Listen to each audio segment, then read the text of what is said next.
मेरे लिए क्या बेस्ट है और क्या बेस्ट नहीं है। और बेसिकली आप किसी भी एक्सपीरियंस सेंटर विजिट करके ये सारी चीजें अलग अलग ब्रांड के पैनल के साथ टेस्ट कीजिए, ट्रायल कीजिए कि कौन सा बेहतर है, कौन सा बेहतर नहीं है। तो देट दूध का दूध पानी का पानी हो जाएगा ऑन द स्पॉट, और आपके भी डाउट्स क्लियर हो जाएंगे। नमस्कार।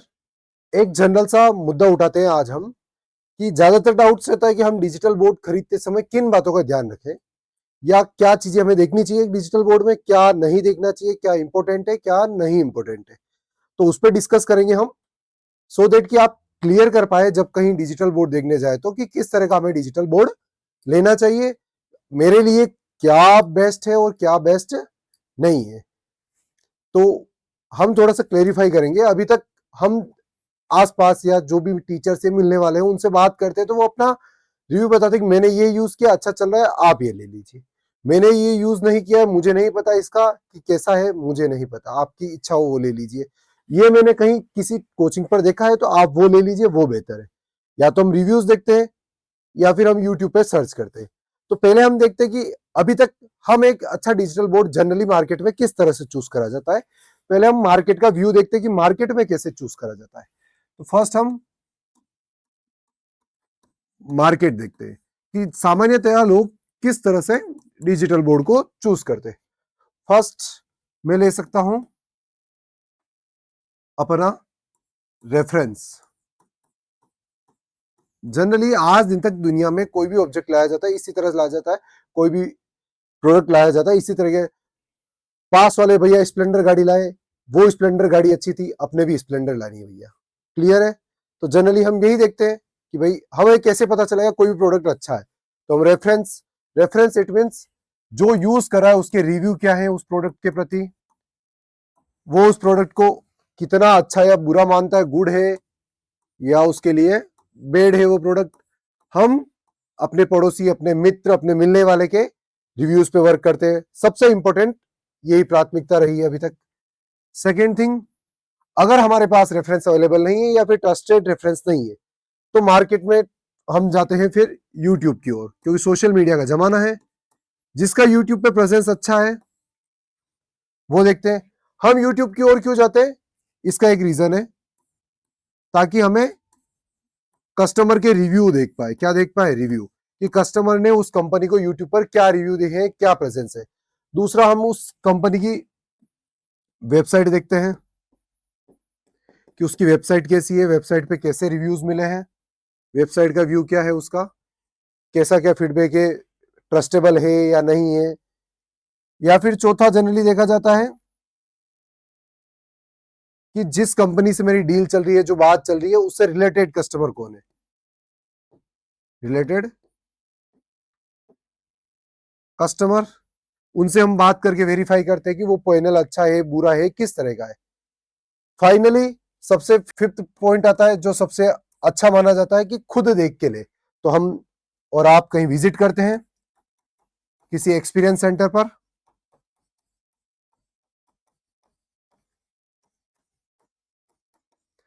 हम और आप कहीं एक्सपीरियंस सेंटर पे विजिट करते हैं और देखते हैं कि हमें ये प्रोडक्ट लेना चाहिए या नहीं लेना चाहिए। लेना चाहिए तो क्यों, और नहीं लेना चाहिए तो क्यों नहीं लेना चाहिए। हम वहां देखते हैं, चलाते हैं, फील करते हैं कि टच क्वालिटी कैसी है, स्मूथ है नहीं है, और डिस्प्ले क्वालिटी क्या है, और क्या वेरायटी है आपके पास, किस तरह के डिजिटल बोर्ड है। तो ये सब हम देखते हैं और फाइनल करते हैं कि कौन सा प्रोडक्ट अच्छा है। अभी तक का ये जरिया रहा है। मैं आपको इन सभी चीजों में, ये सबसे मोस्ट इंपॉर्टेंट होती है किसी भी डिजिटल बोर्ड को सेलेक्ट करने के लिए, लेकिन मैं आपके लिए थोड़ा सा काम आसान कर देता हूं इस वीडियो में कि किस तरह से आप एक अच्छा डिजिटल बोर्ड चूज कर सकते हैं। और बेसिकली हम उस मुद्दे पे बात करेंगे कि डिजिटल बोर्ड में प्राइसिंग का डिफरेंस क्यों होता है।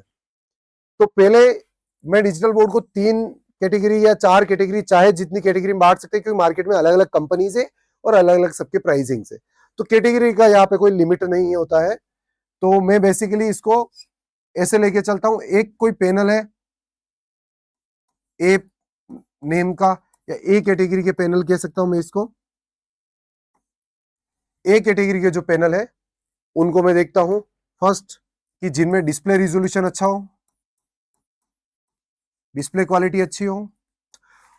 अब डिस्प्ले क्वालिटी कैसे पता चलेगी, साथ के साथ क्लियर भी करते चलते हैं। डिस्प्ले क्वालिटी का सिंपल सा है, आप किसी पैनल की स्क्रीन देखें और स्क्रीन के पास जाकर के देखिए, जब कलर बन रहे होते हैं उस स्क्रीन पर अलग अलग कलर क्या बैकग्राउंड लगा करके आप स्क्रीन के पास जाकर देखें, आपको ग्रिड्स दिखाई दे रहे हैं या नहीं दे रहे।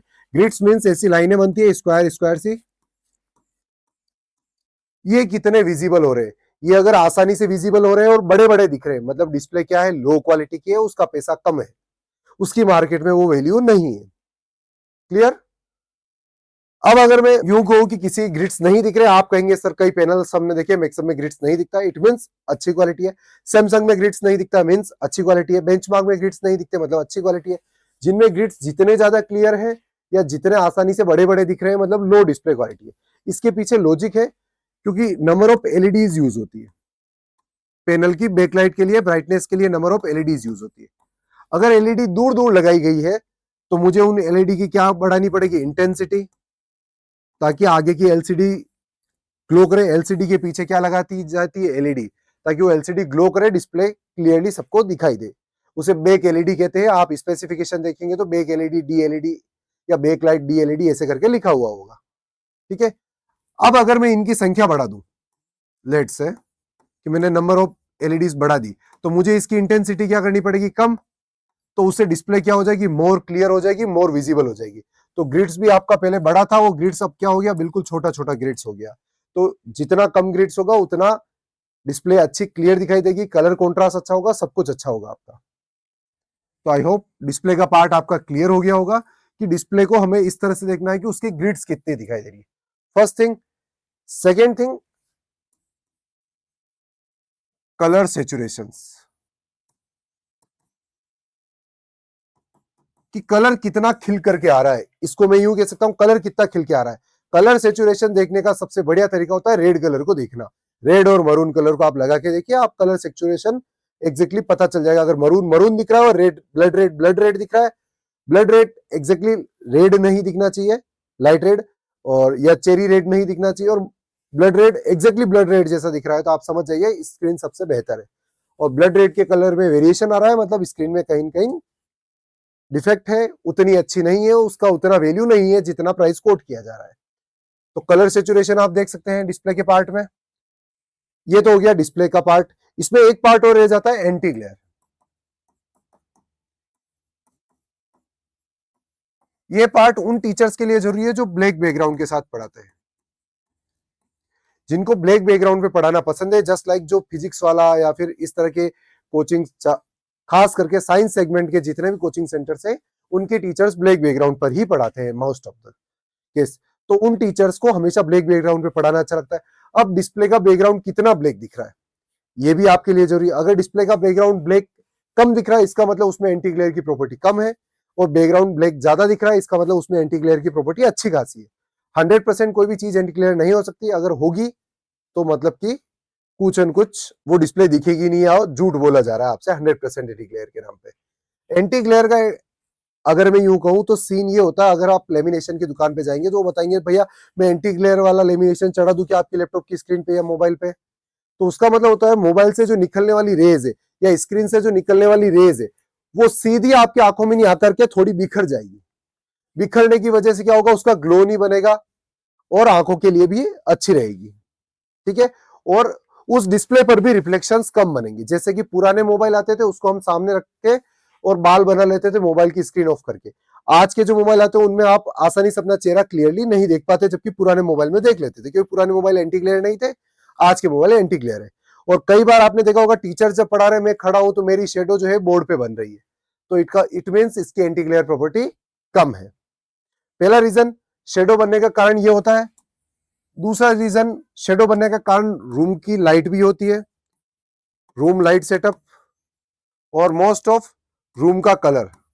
आपका जो रूम है, आपका जो स्टूडियो सेटअप का जो कमरा है उसका कलर भी कई बार प्रॉब्लम क्रिएट करता है। जैसे क्रीम कलर या लाइट पिंक कलर लेंगे तो वो भी क्रिएट करेगा।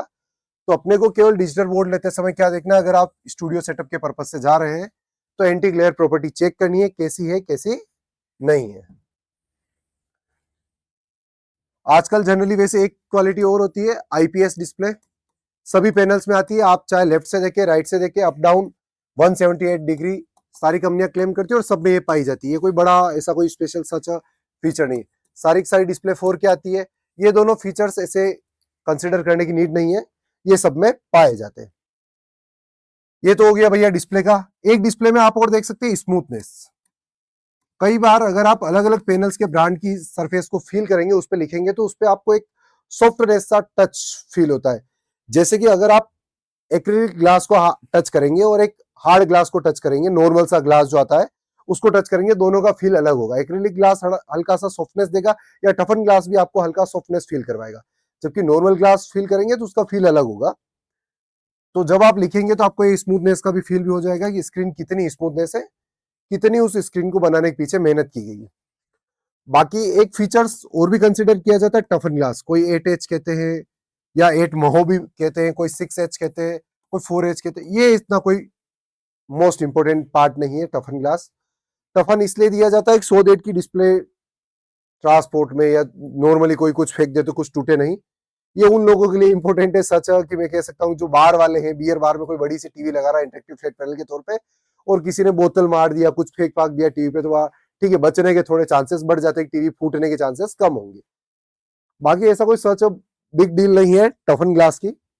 बाकी टफन का आपको देखना है तो आप ऐसे देख सकते हैं कि वो जब कोई भी पैनल पे मार के दिखा है तो पैनल में कितनी पीटने पर पीछे से एकदम से डिस्प्ले का कलर चेंज हो रहा है या नहीं हो रहा। अगर चेंज हो रहा है इसका मीन्स उसका टफन लो क्वालिटी का है, और कलर चेंज नहीं हो रहा है इसका मीन्स उसका टफन अच्छी क्वालिटी का है, उसके एलसीडी तक स्ट्रोक पहुंचने को रोक रहा है। अगर मारने पर कलर वेरिएशन आ रहा है इट मीन्स एलसीडी तक स्ट्रोक जा रहा है आपका, और उस पर कलर वेरिएशन आ रहा है, मतलब टफन उतना मजबूत नहीं है। क्लियर? ये तो हो गया अपना डिस्प्ले का पार्ट। अब अपन आते हैं अदर थिंग्स पे। अदर थिंग्स होता है इसका प्रोसेसर, रैम और storage, it means ROM. ROM generally branded में अभी 64 आने लगी है, ज्यादातर पेन कुछ ब्रांड है मैक्सअप और सैमसंग को छोड़ दे तो, और कुछ के अंदर जो रोम है आपकी आ रही है 128 GB। और रैम की बात करें तो अभी लगभग सभी पैनल्स में आ रही है 8 GB रैम। कुछ पैनल्स इसको बढ़ाने का दावा भी करते हैं। और प्रोसेसर सब में कोर्टेक्स का यूज किया जाता है। अब कुछ पैनल्स कहते हैं कि क्वाड कोर है और कुछ कहते हैं ऑक्टा कोर है। ऑक्टा कोर यानी एक साथ 8 प्रोग्राम्स रन किए जा सकते हैं, यूं सामान्य सी भाषा में समझने के लिए आसान से। और क्वाड कोर यानी एक साथ 4 पार्ट उसके प्रोसेसर के वर्क करेंगे। और अब A52, A56 इस तरह से अलग अलग प्रोसेसर के मॉडल्स चलते हैं। इन सभी प्रोसेसर रैम रोम को जांचने का सिंपल सा तरीका है, चाहे कोई कुछ भी कहे आपको कि ऑक्टा कोर है, क्वाड कोर है, आप अंदर नहीं जाग के देख सकते प्रोसेस मदरबोर्ड को खोल के पैनल के कि क्या है। अब स्पेसिफिकेशन में कुछ भी लिखा जाए, चाहे आपके प्रोग्राम खोल को दिखा दिया जाए, कुछ भी लिखा जाए, सिंपल सी बात बताता हूं, कंप्यूटर में एक रैम DDR4 डालू मैं, दोनों ही रैम सैमसंग की डालू चाहे, और दो तरह की अलग अलग रैम आती है सैमसंग में भी, एक की स्पीड अच्छी होगी, एक की कम होगी। अब आप उतना डीप में जाएंगे नहीं कि क्या अच्छा है और क्या बुरा है, तो इसको देखने का सिंपल सा तरीका है, आप एक पीपीटी लिया, PDF लीजिए, वो PDF ओपन करके देखिए ओपनिंग टाइम कितना है। कोई भी PDF या PPT इंपोर्ट करके देखिए उसके राइटिंग मोड सॉफ्टवेयर में, कि राइटिंग मोड सॉफ्टवेयर में PDF या PPT इंपोर्ट करने पर वो कितना सेकंड ले रहा है। मोबाइल लीजिए, स्टॉप वॉच ऑन कीजिए, स्टार्ट, लोड कीजिए PPT PDF, कितना टाइम ले रहा है। अगर वो फटाफट हो रहा है इट मींस प्रोसेसर फास्ट है, और धीरे हो रहा है इट मींस प्रोसेसर स्लो है। सिंपल सा है। क्वाड, ऑक्टा कोर, किसी भी उलझन में आपको आई थिंक मेरे हिसाब से नहीं जाना चाहिए। फिर हार्डवेयर में एक और पार्ट आ जाता है स्पीकर। स्पीकर का भी वही है, कोई 15 वाट क्लेम करता है, कोई 20 वाट, कोई 18 वाट, कोई 16 वाट। तो इसमें भी वही है। देखिए मार्केट में दो तरह की कंपनीज है, एक बोट है, सिंपल सा एग्जांपल, और एक है अपना JBL। आप बोट का 10 वाट का स्पीकर लाइए और JBL का 10 वाट का स्पीकर लाइए, आपको फर्क सामने से पता चल जाएगा, which is better for you. Dolby sound, atom sound, इतना कुछ भी आपको नहीं देखना है। आप तो सिंपल सा है, गाना बजा के देखिए जो आपकी मनपसंद का हो, जिसको आप दिन रात सुनते हो, ताकि आपको इजीली पता चल जाए कि बीट्स क्लियर है, गाना कैसा है। वैसे बस आपको स्पीकर्स ऐसे देखने हैं जिनमें ट्रबल क्लियर हो, बिकॉज ट्रबल क्लियर होना इसलिए जरूरी है क्योंकि जो साउंड है, जो स्पीच है, साउंड का जो स्पीच वोकल वाला पार्ट है वो क्लियर रहेगा। और वोकल वाला पार्ट क्लियर है तो बच्चों को आप समझाने के लिए कोई भी वीडियो चलाएंगे तो जो वीडियो में जो वोकल पार्ट है वो सारा सारा क्लियरली बच्चों तक ड्राइव हो पाएगा। बस स्पीकर में आपको यही देखना चाहिए आई थिंक। बाकी और अगर आप एंटरटेनमेंट पर्पज से ले रहे हैं तो होम थिएटर भी यूज कर सकते हैं, या फिर बेस देख सकते हैं कि बेस कैसा है, मैं मूवी वूवी देखूं तो कैसा क्या रहेगा। बाकी जो जनरल स्पेसिफिकेशन होते हैं वो सब में आते हैं, जैसे कि टाइप सी होना, ओपीएस का कंपेटेबल होना, ये सभी पैनल्स में आता है। HDMI आउट होना, लेन केबल कनेक्ट होना, USB 3.0 2.0, ये सारे पैनल्स में आते हैं। इनमें कोई सच ऐसी बिग डील नहीं है। आई थिंक मैंने जो भी ये सारी चीजें बताई, आप किसी भी एक्सपीरियंस सेंटर विजिट करके ये सारी चीजें अलग अलग ब्रांड के पैनल के साथ टेस्ट कीजिए, ट्रायल कीजिए कि कौन सा बेहतर है, कौन सा बेहतर नहीं है। ठीक है, तो इन सभी बातों से आप पता लगा सकते हैं कौन सा पैनल सही है या सही नहीं है। ठीक है, आपको किसी की बात सुनने की जरूरत नहीं है, चाहे आपका कंसल्टेंट, आपका सेल्स पर्सन कितना भी कुछ भी कहे। अगर आप फिजिकली विजिट कर सकते हैं, सबसे सिंपल सा तरीका है। और फिजिकल विजिट नहीं कर सकते तो आप ऑनलाइन डेमो लीजिए, और सर आप उनको एक पीडीएफ भेजिए, तुरंत बोलिए सर मैं पीडीएफ भेज रहा हूँ, आप ओपन करके दिखाइए कितना टाइम लेती है। सो दैट दूध का दूध पानी का पानी हो जाएगा ऑन द स्पॉट, और आपके भी डाउट्स क्लियर हो जाएंगे। अगर कुछ भी है तो उनसे एक नहीं, 2 बार नहीं, 3 बार मौका दे दीजिए कि 3 बार में कभी ना कभी तो सही टाइम पे ओपन हो ही जाएगी, कम टाइम में ओपन हो जाएगी। कई बार हो सकता है पैनल्स में कुछ प्रोग्राम एक्स्ट्रा रन कर रहे हो किसी पैनल्स में, तो उसमें स्लो ले, तो बोल दीजिए जिससे भी आप डेमो ले रहे हैं, जहां पे भी आप विजिट कर रहे हैं, कि पैनल में केवल एक एप्लीकेशन ओपन करके पीडीएफ को रन करवा के दिखा दे कि कैसे कितने टाइम में ओपन हो रही है।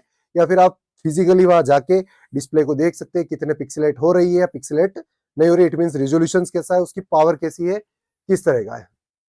ये तो हो गई कि आपको वहां जाके एक्सपीरियंस सेंटर पर क्या देखना है और किस तरीके से देखना है। So that I hope clear हुआ होगा। अगर पैनल रिलेटेड कोई भी डाउट है आप मुझसे संपर्क कर सकते हैं सीधा, कोई कंसल्टेशन चार्ज नहीं है। ऐसा कुछ भी नहीं है कि आप मुझे कॉल करेंगे और मैं बाद में आपको कुछ चार्जेस पिच करूंगा, या सर आप पूछ रहे तो ये, ऐसा कुछ भी नहीं है। आप पूछ सकते हैं अगर आपको कोई डाउट है तो इस नंबर पे 9529343134 पे। थैंक यू, धन्यवाद।